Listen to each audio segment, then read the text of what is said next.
살아가면서 알게 되는 슬픈 사실은 우리 인생의 가장 깊은 상처를 가정으로부터 받는다는 것입니다.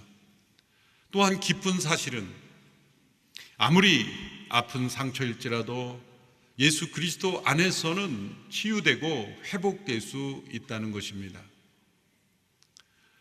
지난주 살펴본 이삭의 믿음은 긍정적인 모습이었습니다. 주변 사람들과 다투지 않고 양보를 통해 믿음의 덕을 세우므로 주변 사람들에게 하나님이 함께 하심을 보여준 믿음입니다. 양보하지만 더 많은 것을 얻고 싸움을 피하지만 승리하는 믿음의 모습을 보았습니다. 그러나 이삭의 가정에서는 일어나지 말아야 될 아픈 다툼이, 싸움이, 그리고 거짓과 속임수가 일어나 가정이 깨어지는 모습을 봅니다. 이런 면에서 이삭의 믿음은 가정의 영역에서는 실패하였다고 볼 수 있습니다. 이렇게 우리의 믿음은 장점과 단점이 있습니다. 가정에는 믿음이 충실하나 사회에서는 실패할 수 있고, 사회에서는 믿음이 승리하나 가정에서는 실패할 수 있고, 우리의 믿음의 연약함은 이렇게 때로 장점과 단점이 항상 같이 나타나는 것입니다. 어느 누가 완전한 사람이 있겠습니까? 우리 개인의 성품에도 장점과 단점이 있듯이 어느 한 영역에는 강한 믿음이 있지만 어느 한 영역에는 연약한 믿음이 있을 수 있습니다. 그리고 가정이 깨어질 수 있습니다. 그러나 이 기록들을 통해 우리에게 주시는 은혜는 우리의 가정이 깨어질지라도 깨어지지 않는 하나님의 언약이 있다는 것입니다. 깨어짐을 경험한 사람은 세상에 깨어지지 않을 것은 아무것도 없다고 생각하며 모든 영역의 의심과 불신 그리고 상처로 대응할지 모릅니다.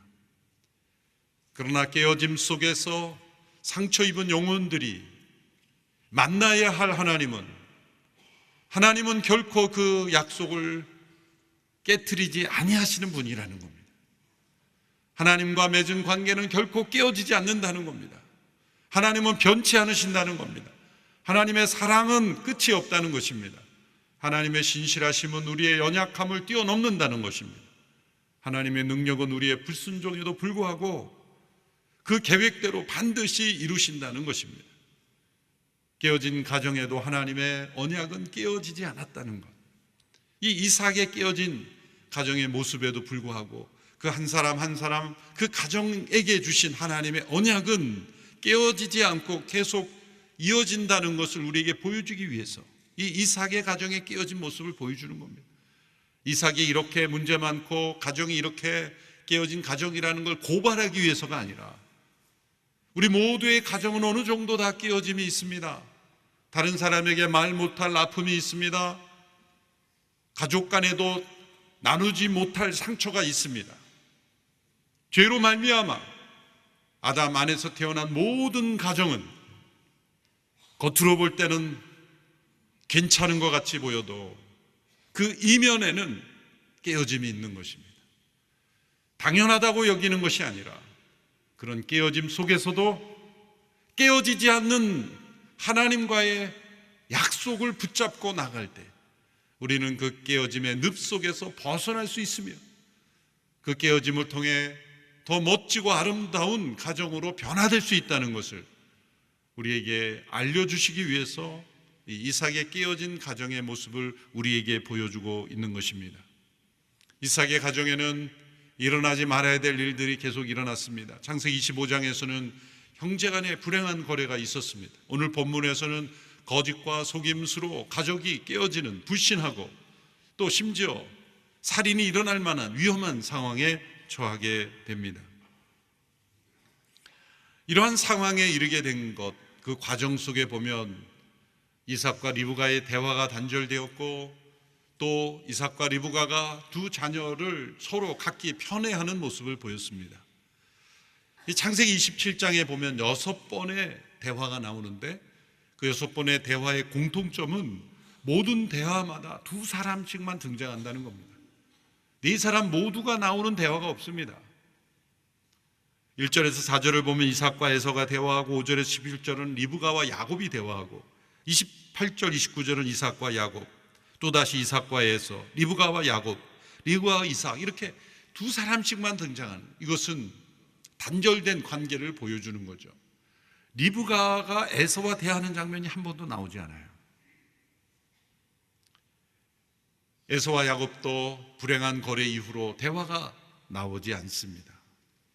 이렇게 깨어진 관계 속에서 결국 이 사건이 폭발하게 된 것, 이것은 리브가와 야곱이 이삭을 속이고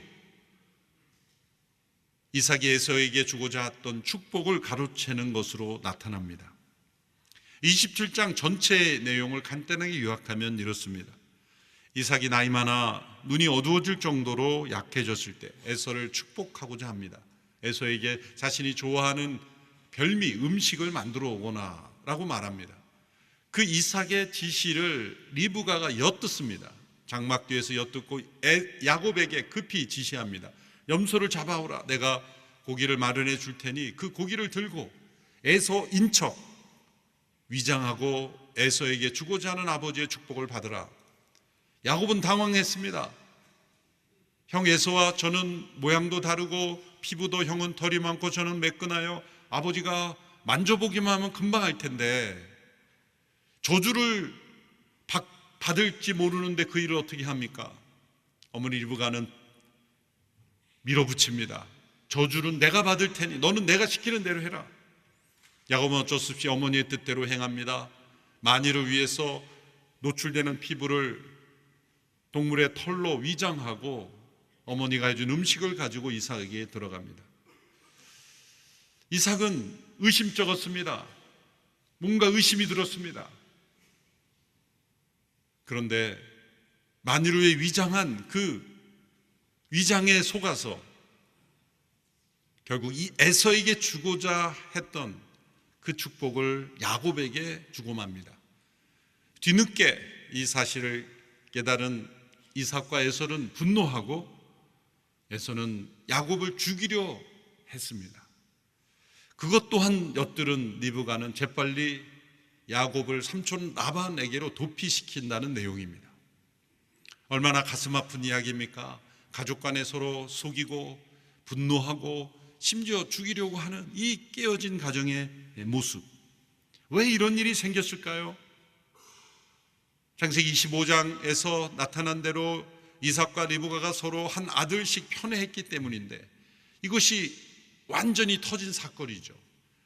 먼저 이삭의 문제를 살펴보면 이삭에게는 네 가지 문제가 나타납니다. 첫째는 개인적으로 은밀하게 에서만 축복하려고 했다는 겁니다. 아버지가 아들을 죽기 전에 축복하는 것은 얼마나 자연스럽고 아름다운 일입니까? 그런데 구약에 나타난 이 족장들의 그 시대의 문화는 아버지가 자녀를 축복할 때는 다 모읍니다. 온 가족을 다 불러 모읍니다. 공적인 축복이어야 하고 공개적으로 축복하는 것입니다. 그런데 이삭은 에서만 불러서 에서에게만 축복하려고 했다는 거죠. 이것이 문제입니다. 창세기 49장에 보면 야곱도 아들들을 축복할 때 다 불러 모읍니다. 요셉도 50장에 보면 다 불러 모읍니다. 모세도 신명기 33장에서 그 백성들을 축복할 때 모을 수 있는 사람을 다 모아서 백성들을 공개적으로 축복합니다. 이것이 합당한 축복입니다. 그런데 이삭은 에서만 축복을 하려고 했다는 게 문제가 있습니다. 둘째는 큰 자가 어린 자를 섬기리라고 하신 하나님의 뜻에 불순종한 것입니다.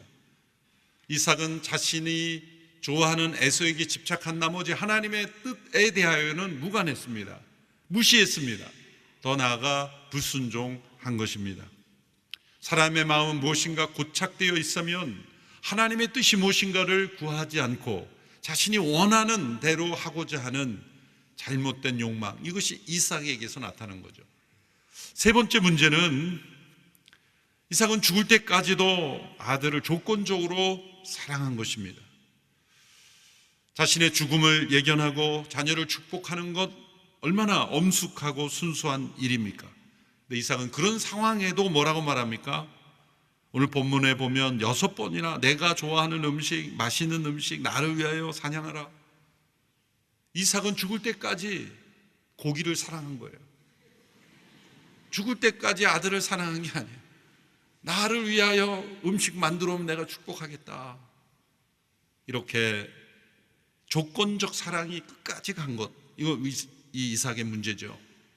네 번째는 이삭의 인내심 없는 조급한 모습이 나타나는 것입니다. 2절과 4절에 보면 이제 내가 늙어서 언제 죽을지 모른다. 내가 죽기 전에 너를 축복하고 싶구나. 이렇게 말끝마다 곧 죽을 사람처럼, 바로 죽을 사람처럼 그렇게 말하죠. 그런데 추적해 보면 창세기 35장을 보면 이삭이 몇 세까지 살았냐면 180세까지 살았는데 27장의 사건 이후 40년을 더 살았어요. 그러니까 늘 죽을 것 같은 거예요. 감기만 걸려도 나 죽지 않을까? 열만 나도 나 이러다 죽는 거 아닐까? 영적으로 어두운 사람은 늘 죽음의 두려움 속에 살아가요. 늘 두려움 속에 살아가요. 죽을 것 같은, 죽을 수 있는 병에 걸려도 담대하게 살아가는 사람이 있고, 절대로 죽지 않을 병에 걸려도 죽을 것 같이 두려움에 사로잡힌 인생이 있어요. 이삭이 바로 그러한 삶이었다는 거죠. 조급하고 두려움이 많고, 그래서 내가 곧 죽을 것 같으니까 축복하자.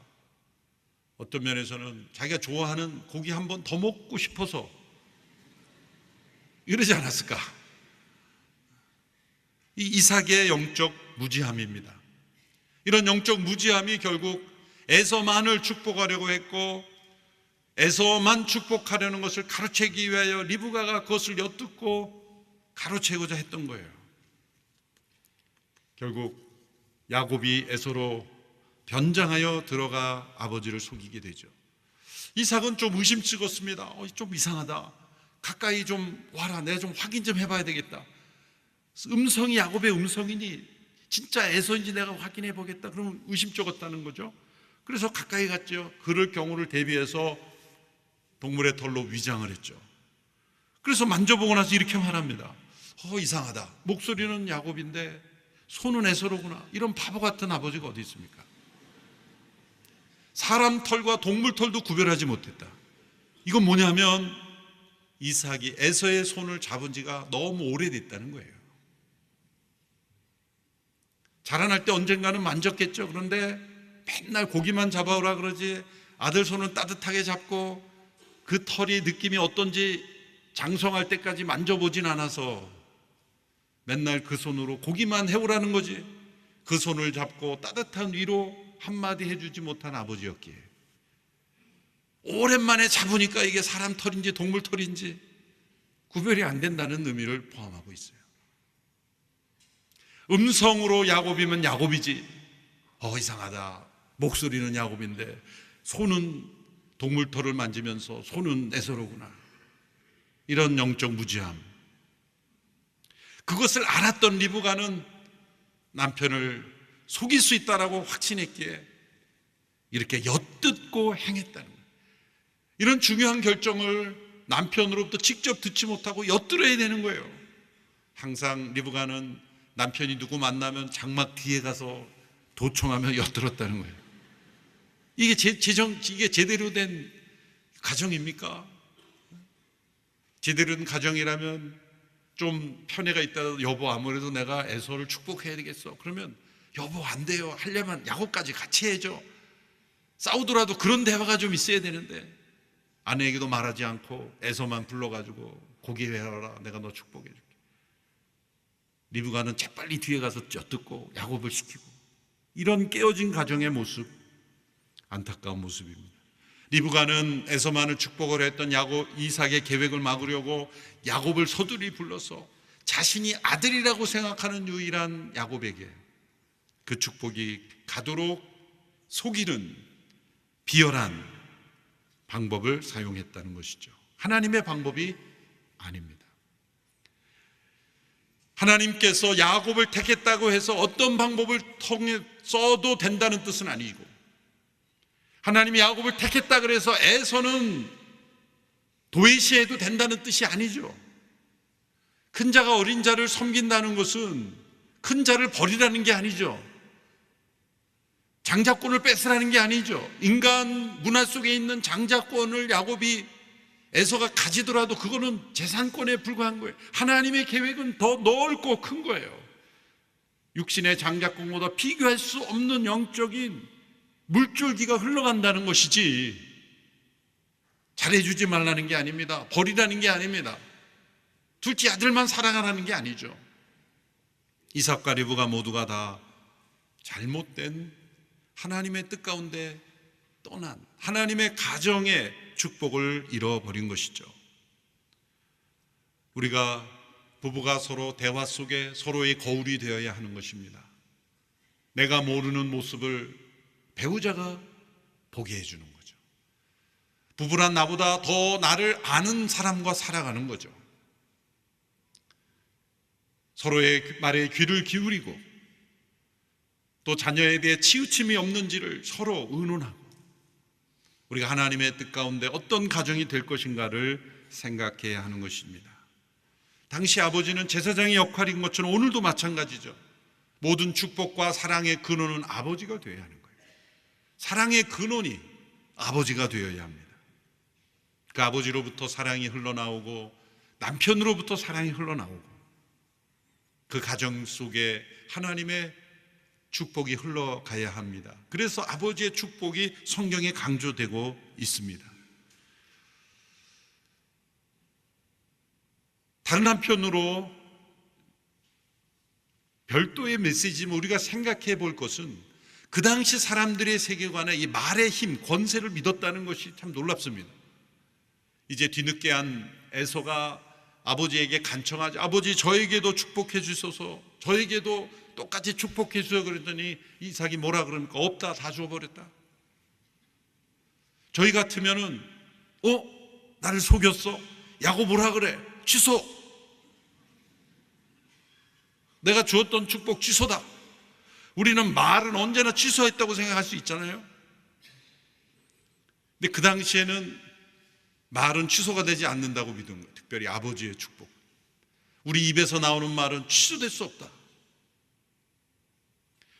그 당시의 세계관, 그 당시의 사람들의 이 사고방식을 우리가 배워야 될 게 너무 많은 거죠. 오늘날은 가장 믿을 수 없는 게 말이고 언제든지 뒤집을 수 있는 게 말이라고 생각해요. 그래서 문서가 필요하고 문서도 안 돼요. 도장이 있어야 되고 도장도 그냥 도장 안 돼요. 인감 도장해야 되고 그 인감 도장도 그냥 인감 도장이 안 돼요. 반드시 본인이 찍었는가 뭐 이런 거 다 확인하는 시대.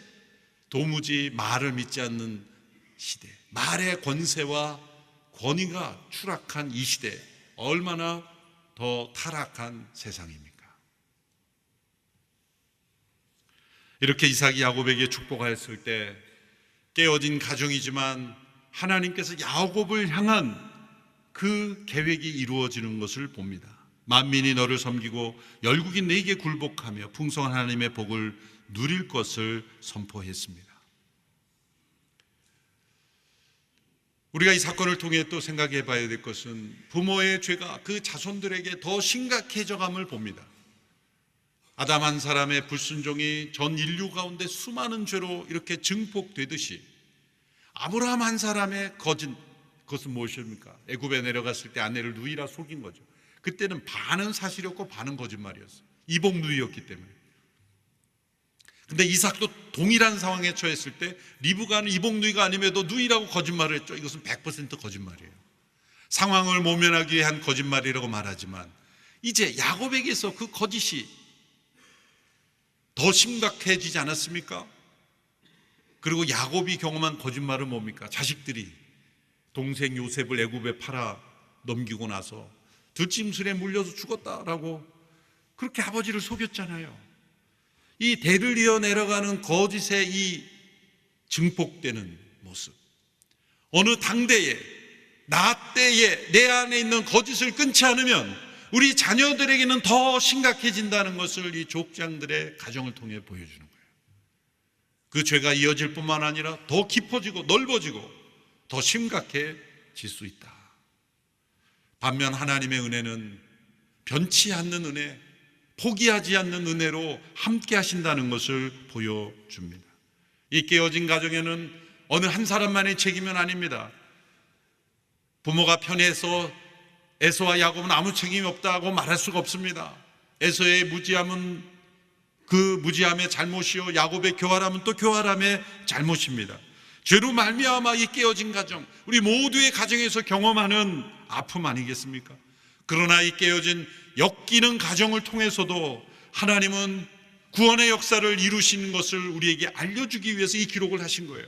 그것은 무엇입니까? 장차 아브라함의 후손 이삭과 야곱의 후손으로 오시는 예수 그리스도, 그분의 희생, 그분의 오심이 죄로 말미암아 이 깨어진 모든 가정들의 아픔과 상처를 회복시킬 수 있는 능력의 하나님의 구원의 역사라는 것, 우리에게 알려주고 계십니다.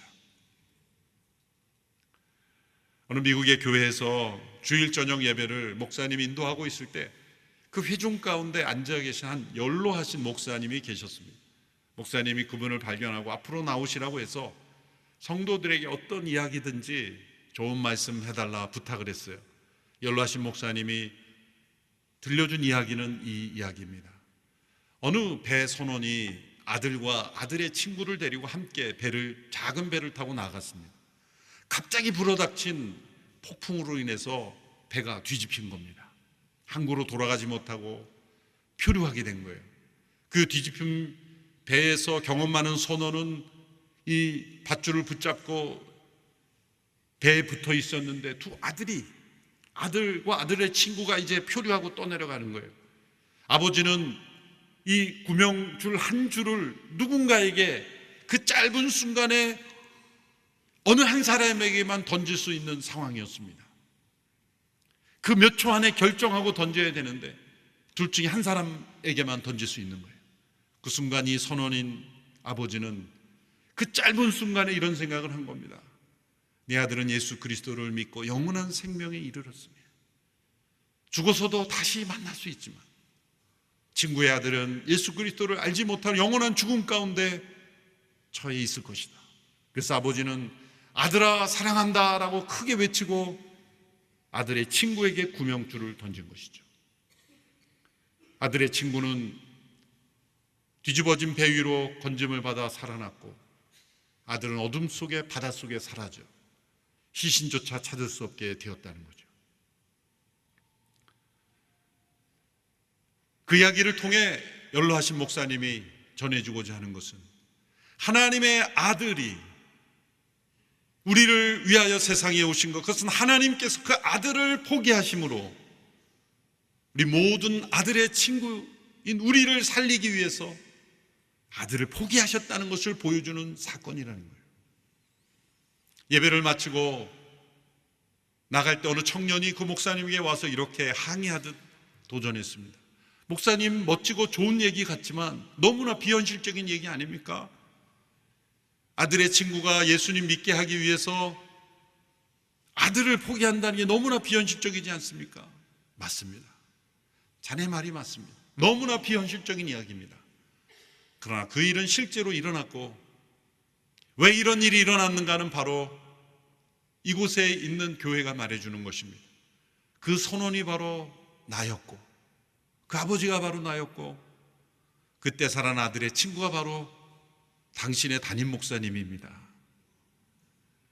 그래서 저와 여러분이 있는 것입니다.